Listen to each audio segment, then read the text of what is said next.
Ay Namiq, keçən dəfə bizim qonağımız İradə İbrahimova idi. Bizim bu cavanlıq səhvimiz mahnısının söhbəti elə getdikcə gedir. Söylədi ki, Könül xanımdan öncə mənə təklif eləmişdi.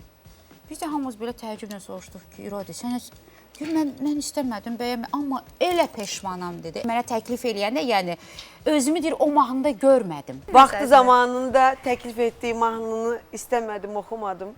Amma indi istəyərdim ki, bir mahnı oxuyum. O hansı mahnı? Böyük səhv etmişəm. Niyə oxumadın ki? Özümlə birləşdirə bilmədim. Meyxana. Ona görə yox dedim, amma böyük səhv etdiyimi sonradan başa düşdüm.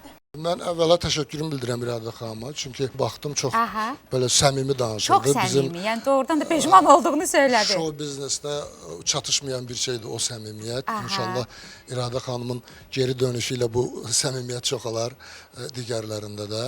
Açığı mən bilmirdim İradə xanımın xəbəri var bu məsələdən. O vaxtda biz cavanlıq səhvini yazanda, mən o vaxt Muğamat Əzizovla işləyirdim. İradə xanımın da adı çəkilmişdi. Mən bilmirdim ki, Muğamat deyib ona. Yəqin ki, Muğamat deyib ona. Çünki mən belə başa düşürəm. Yəqin ki. Mən bilmirdim xəbəri var. Amma düz deyir, adı çəkilmişdi. O yox deyib falan, ondan xəbərim yox idi. Amma bir çox adamların adı çəkilmişdi. Orada Aygün xanımın da adı çəkilmişdi. Bəli. Könül xanım əvvəldən var idi. Çünki mahnı yazılanda o nəzərdə tutulurdu. Sadəcə indi komanda olaraq götür-qoy eləyəndə düşündük ki, bəlkə belə bir yol seçək.